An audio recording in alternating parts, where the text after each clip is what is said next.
All right, today we got a really special show. If you're looking to buy a house, I know the market's tough right now, but if you're in the market to purchase a house right now, we're going to go through some of those particulars, but more importantly, we got somebody who's gone through the process and done a great job from soup to nuts getting the home that he was looking for through what they call the FHA program. So today we're going to have a special guest come on and talk to you about some of his experiences going through the mortgage process. So what we're going to do right now is I'm going to introduce Justin. Justin is basically a brother that was referred to me from a local real estate office. And I'm going to be very frank with you. You know, I've dealt with a lot of young people, and this young brother right here was one of the most pleasant people that I've dealt with in a long time for a couple of different reasons. He's a great person, but more importantly, he had all his ducks in a row, from credit, from cash to close, to getting through the process in a timely manner, all down to a fine science. And what we're going to do is we're going to talk about the process today and some of the things that you can do to get through the process like he did. So first of all, I want to welcome you to the show. I'm sorry for being so long-winded. All right. Appreciate you having me. All right, man. Not a problem at all. So one of the things we're going to talk about today is your experience going through the program. Okay. I know from the point in which I called you when you was actually cutting hair, one of the first things I want to ask you, man, is let's talk about what you do and how you go about your normal course of your normal business during the course of a day. Okay. So I'm Justin Hawkins. I'm a barber. Mm-hmm. On a normal day, I just go to the barber shop and cut hair, usually from like 9 a.m. to 6:30 p.m. But I also do other things. So I also own a couple of vending machines, and now I want to get into real estate, which is how I met you. Yeah. So with getting into real estate, tell us a little bit about what you knew before you started the process with me. I know a lot. So I tried to go through NACA. Everybody said, go through NACA. They the best. You don't need no closing costs. Mm-hmm. All the good stuff. Like NACA really got all the best stuff you want. Went to NACA, did the intro class in the video and took really good notes. And was like, they kind of really want to be in your business a lot. For real, like they wanted to be in my business a lot. But I was like, all right, if that's what it takes. So they gave me a date for the interview. They put me 4 months out. I'm like, that's a long time to wait for an interview. The 4 months happened. They didn't even call. So I had to contact NACA. I was like, hey, the person you gave me or whatever, they didn't call. They were like, oh, well, they quit. We gonna give you another person. I think they put her another month out. Same exact thing happened. So now it's 5 months waiting for the waiting period and nobody's contacted me. So I said, you know what? I'm gonna take all the information I learned from NACA and just put it towards getting a regular loan. So when you went through NACA, was it good in the sense that you learned a lot through the going through the process? Yeah, so it was literally just the initial day. They kind of do a webinar or whatever, and I forgot how long it was. Maybe it was like an hour. Mm-hmm. I just took really good notes and really like prepared everything based off of the information they gave me on that webinar. Give me some examples of some of the... So for example, they want you to pay, if you are renting right now, they want you to pay your current rent through your bank account. So they can track that. So get used to ACH. Yep. And then also say I'm paying $1,000 in rent right now. If you wanted a mortgage, that'd be $1,100 or $1,200. They want you to show that you're actually saving that amount. So if I'm paying $1,100, $1,000, you're putting $200 a month aside for saving. And they want to see that reflected in your bank statements and everything. So I took that approach and I just followed whatever framework they had. And I was like, if they're going to be in all my business like this, I'm going to prepare myself like I'm going through NACA, even though I'm not going through NACA. And that's how I was so well prepared. That's interesting. I didn't know that. Yeah. So that kind of gave you a little bit of a foundation for what to expect when I actually called you. Exactly. Because when it came to cash to close, you were well prepared. Yep. So that NACA helped in that regard. Yep. So the NACA situation happened during COVID. Mm-hmm. And then I just changed my direction. Said I'm gonna just prepare myself for the next 2 years to actually buy the house a different way, and that's why I was so prepared when you called. So one of the things let's go back to NACA a little bit. I personally like NACA, and I know you probably do too, but probably because of COVID, they were a little bit slower than what they should have been. Didn't meet your time frame. But at the end of the day, they gave you some really useful knowledge. For sure. And one of the things that we want to do on this show is hopefully get somebody from NACA to come on here and talk about what they do, because, you know, getting people prepared like that helps people like me. Because like I said, when I spoke to you, I'm not going to lie to you, and I told you this before the show, I was like, when I heard you talking, I said, oh boy, this is a young brother. He probably is going to have to say, like most people when I call them, don't have two things. They don't have the credit and they don't have the cash to close. And you got to wrestle and work with them and work. It was like smooth sailing right through that. Right. So we could easily say not got a little something to do with that. Right. So that's perfect. Okay.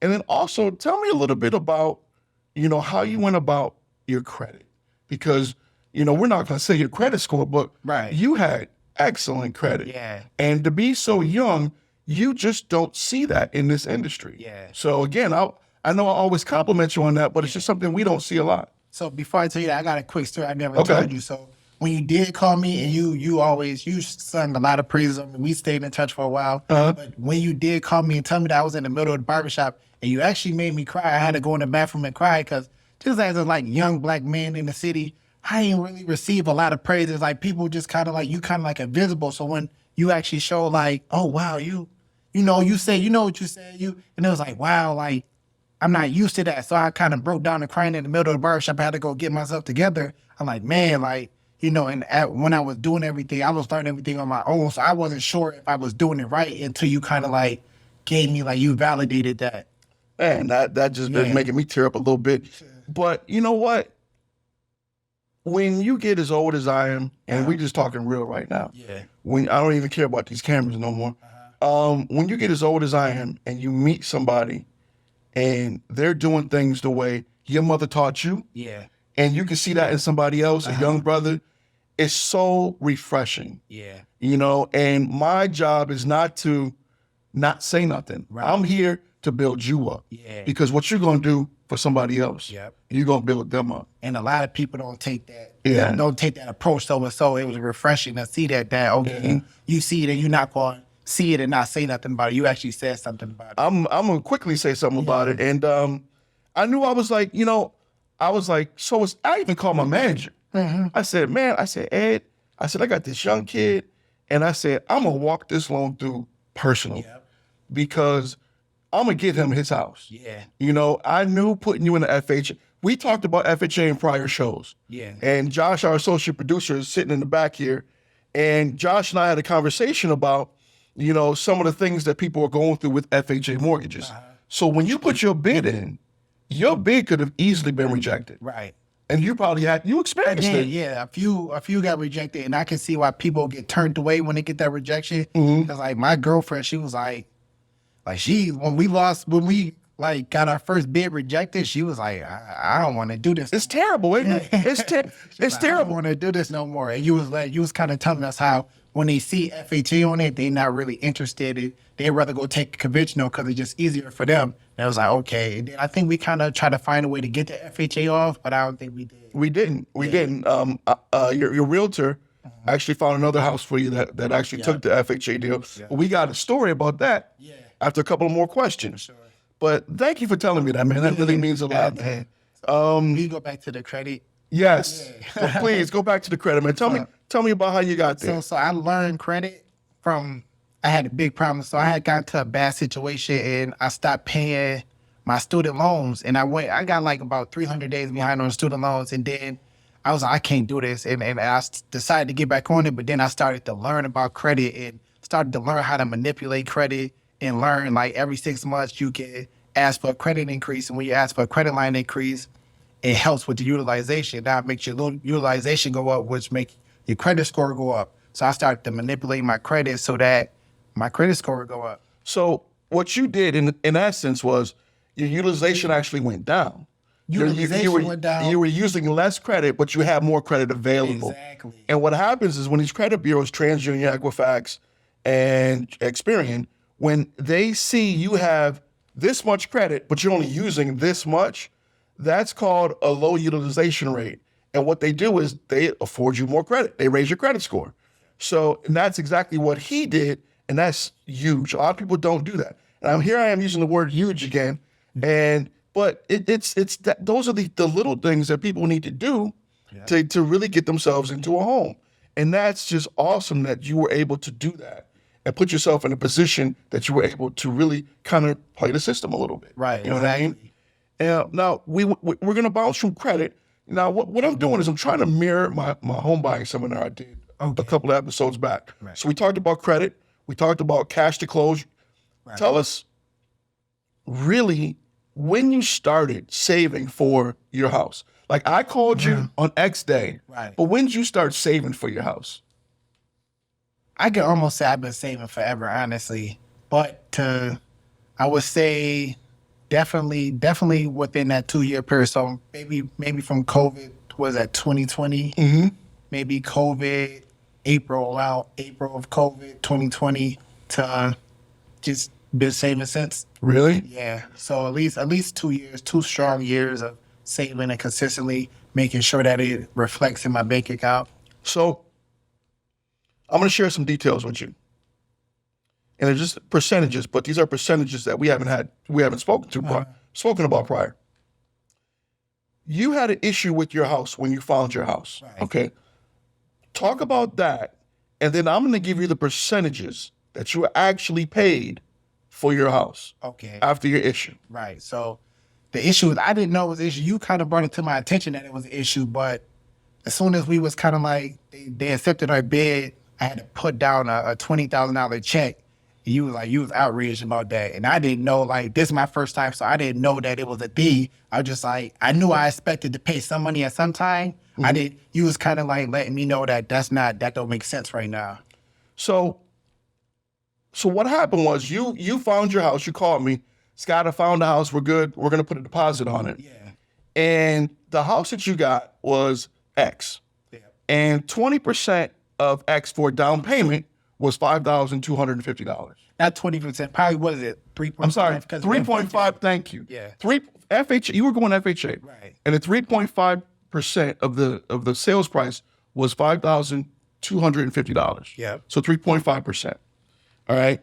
You ended up putting $20,000 down. Was that quadruple what it was? Basically. Yeah. So you almost could have went conventional and spared yourself a lot of trouble. Right. But the problem that I had is that if you were going FHA, your pre-approval said FHA, everybody knew this was an FHA deal. Right. Why'd they make you put $20,000 down? Could you tell me why? I still don't know why. The thing is, one of the things about this show is I let people read between the lines. Okay. We're not going to be, I don't want to be negative, and I know you don't want to be negative. Right. But I find that to be very distasteful. Right. That you had to do that. Right. You know what I mean? Because what if you didn't have that money? Exactly. You wouldn't have got that house. And that's why preparation was so important to me, because I wanted to be prepared for whatever. So whenever I decided to contact the bank, I wanted my credit to be right. Mm-hmm. I wanted my savings to be right. I didn't want to give the banks any reason to tell me no. That I see that you keep saying all the right stuff here. But see, the thing is that out of everything, what rises above everything else is you. Because if you hadn't been prepared for that, Right. the realtor wasn't going to help you. I couldn't have helped you. I would have been. You know what I mean? I would have. It was all you. So I could sit here and say, "Oh, I'm the best loan officer in the world." No, I had one of the best customers, because when they threw that curveball at you, which should not be thrown like that, Right. they should not have done that, in my opinion, unless there's something I don't know about. And again, maybe there was, but normally, if it's a FHA deal, the contract should have been written up as a FHA deal, and the down payment should have been 3.5% plus closing cost. Right. So I have a question. So we was in the middle of COVID. This when the house prices like shot up. Do you feel like it was something like that? Like they really didn't want to entertain It's me? 3.5% of the sales price. Right. So There's none of nothing. that, Yeah, okay. There couldn't have been anything else. Okay. So, I mean, maybe at some point, we can kind of get to the bottom of this. Maybe I'll make a couple of calls. I should have maybe done that before the show. But it was one of those things at the time. You're right. I was very infuriated by it, because you were a customer that was my customer, and I take helping my customers very seriously. Right. And it was one of those situations I wanted to know why. And when I inquired as to why, and I asked you to inquire, I was really told something that really didn't make much sense. Right. So we won't share that part. But moving on, you were able to get past that because you were prepared. Right. That's a testament to you. Tell me a little bit about the closing process after you got past all of that. You know, what was the best and the worst part about this whole process for you? Well, I start with the best. You was the best part, really. You kept me really in tune, and kind of when everybody kind of was falling off, you was like really like letting me know what was really going on, and like so you was the best part and keep me informed and just stayed on top of everything. The worst part is at one point the agent and the lawyer completely disappeared for a whole month. And you remember we had to go and we had to what's it called, the extension, when I had to pay for extension. So you gave me the extension. Oh yeah. Thank you for reminding me of that. They disappeared on us. We had to do a rate lock extension that they made you pay for. Yep. I paid $600 for a rate lock extension because they disappeared for about a month. A month. We couldn't get the selling attorney to give us the information we needed for the house. Yep. And it went so long that your lock expired. It expired. And no one would pay for it. And then once again, you had to come up and pay for it. Once again, so that's when I got really mad, because it's like people don't have this money to just pull out of thin air. Luckily, I was in a fortunate situation to have it. But it's like people don't have $600 just to pull out of thin air when I just paid you $20,000. Like, why you couldn't use that? So it was one of those situations where it was like, all right, now like wow. See, and again, we're on public access right now. I'm not on YouTube yet. So the kind of conversation that we need to have around this topic is we're going to save this for another day. Yeah. Because, you know, that is an example of, quite honestly, apathy. And it's an example of, I'm going to give this person this kind of service and this person this kind of service. Yeah. And that should never be. Yeah. That's not fair. Yeah. And that's when, even if we talked about doing your homework on show 1 and show 2, being prepared, you can't be prepared for anything like that. And you were. And it's, we can't, like I said, I would love to delve into it now, but we're not. But again, what I can say is you overcame all of that. You know, because that was the power of your character, the power of the people who instilled whatever they instilled in you to really overcome that kind of obstacle, because a lot of us would have been done. Yeah, for sure. Yeah, a lot of us would have been done, man. And I'm sorry I get so wordy about that, because I really want to delve into it. I'm a little frustrated that we can't. Right. But I would assume that was obviously the absolute worst part of it. That was, it was more than that. So I didn't know, I was unaware that you could sell a house with occupants in it. I didn't know you could do that. So it's an FHA, so we have to live there at least for a year or whatever. Correct me if I'm wrong. No, you're good. So we was getting down to the closing day when they finally did return our messages or our calls. We was getting down to the closing day, and we would drive by the house, and it was occupants in the upstairs and downstairs. So it was like, where do we fit in at there? You know, where did me and my family go into? Do I get to choose if I want upstairs to leave or downstairs to leave? And it was like, nah, it wasn't any of that. So I ended up being, you know, stuck with tenants at the last second. Downstairs left, and then I was able to close and move in. But it was just, I was unaware of a few things, and I didn't know you could buy a house with occupants. I didn't even know that part. Yeah. So I didn't know. I thought you just had tenants upstairs. Nope, they was downstairs, and we kept going by the house and checking. I was like, what's going on with this deal? Like, this deal just all over the place now. And it was a fight. The whole thing was really a fight. I did not know that. That is amazing. So kind of elaborate for us, how long after you closed did you have to meander to get into the bottom apartment? I would say we closed at the beginning of September. And everything wasn't done in probably the end of October. So a whole month. Yeah, at least a whole month. After you got the keys. No, not the keys. Basically, I guess when you can say what the bid was accepted, and then so the tenants are gone. They was gone before I actually got the keys. I should just say. Okay. Yeah, they okay. was gone before I got. The I keys. thought you got the keys and still No. couldn't move into the house. No, it was the last second, but they got out of there before we got the keys. Okay, so Yeah. that makes you feel a little bit better. Right. I didn't know what it was going to be if I had to do that. So if you had to, what I love about, working with you is you represent a demographic that we all need to bring up a little bit. Yeah. You know what I mean? What would you tell people of your age group about this process? We talked about doing your homework, knowing what you're getting into. For sure. What else could you add to that so that somebody out there who's trying to buy a house could learn from you? Definitely preparation is everything. Stay on top of your credit. Start saving now. Like, I got bombarded with a bunch of stuff I didn't expect. So save more than you think you need to save. For sure. That's what I would really tell them, is save more than you think you. I was hit with $20,000 upfront, then another $600 on the back end. And luckily at the closing table, I did get money back. But basically, in my situation, if I have $21,000 saved, I would have just been out of a property. That makes me, honestly, that really still, I mean, as much as I want to have a happy ending on this show, Yeah. that really makes me, I'm experiencing the anger again. People don't have that type of money. People don't. And, when we talk about, I have friends that are in the industry. I know there's a lot of great realtors, a lot of great loan officers out there, but I would think when people look at this show, they're going to scratch their head. Mm-hmm.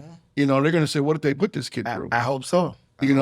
Because, as part of the process, I wished I could have did. That's where the outrage comes from. Yeah. I can't step into the realtor world. Right. The realtor world can't step in them. Well, they can do a lot of different things that we can't do. But you should have been insulated more than what you were insulated. Yeah. And you were exposed, and I don't think that's fair to anybody. Yeah. And you had a bad experience. And, I just wish that we could have did more, but unfortunately I'm limited in what I can do. Yeah. But definitely you just gave out really good information. Thank you. Because that is something that a lot of kids, a lot of younger folks need to know about, because, that's something that can happen. Yeah. Over-prepare. You just said over-prepare. Over-prepare. Because you might experience a realtor or somebody else that might try to, I'm not going to say take advantage, but might not follow the letter of the guidelines as it relates to FHA, conventional, Sonny Mae, Fannie Mae, or Freddie Mac. And there's specific guidelines. When we write a deal, like if most realtors, when they see that deal, when they see the guidelines, they know what percentages to put in that contract. Yeah. They're standard. You know what I mean? Right. How whoever did this found a way to put, they must have erased the 3.5% Right. and just put another number in there. Why would they do that? Right. I don't know. That's why I appreciated you so much, because without you, I wouldn't even know that was a thing. This is my first time doing it, so it's like whatever you say goes, and luckily you was there for me to help me through that. Well, it didn't get corrected though. That's the problem. It did. That's the problem. And like I said, we don't want to sit here and be negative. So we're gonna talk about one final thing. Yeah. You gave what are some of the joys that you like about owning your own home? You know what? So the funny thing is my actual house that I bought, walking into it, as soon as I walked in, I said, "This is not the house. I don't want this at all." It was Really? Yeah, I didn't. But now that I see, like, I renovated it, it was like, oh, like, houses are really interchangeable, and I didn't realize that you could change the floor, the windows, the walls, everything. So I did change everything, and now it's Did like, you do it yourself? You had somebody? I didn't. I had somebody else do it, but Okay. I didn't realize that it was so interchangeable. Like, everything could really come out of a house, and it could really be your house. And that's what I did, and that's my favorite part. And now, I make a bunch of home family videos, and it look nice, and people are like, "Oh wow, you did really good at renovating." It was like, yeah. So it was like it turned it from a house I didn't even want to walk into to some people compliment me on. I think somebody like you, I know you talked about doing some other stuff with some more property. Yeah. You are going to be hugely successful. Thank You're you. smart, Thank you. and you go about things the right way. I'm sure of that. And I'm glad you came on the show today to talk about your experiences. And we're going to bring you back because we're going to talk about some more stuff. Right. And I know you have some aspirations that we might talk about. For sure. So I'm really interested in having a further conversation so other people can avoid what you went through. You know, sometimes we have to go through something to help some other folks. For sure. And maybe we can use your experience in further shows to maybe help out some other folks. I believe so. I really, I'm gonna mean to interrupt, man, but but I really want to thank you for coming on because again, I know you're busy. This is probably a busy day for you. Yeah. You know what I mean? So you missed out on some money. And it's just really great that you showed up today. And I really appreciate you having it. me. Thank you. Man, no problem, man.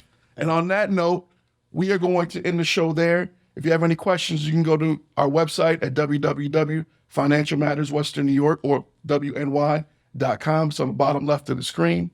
Please check us out. If you have any questions for us or for Justin or for anybody else, please send them on the website. We'll be more than happy to answer them. And with that, thank you again for sticking with us today.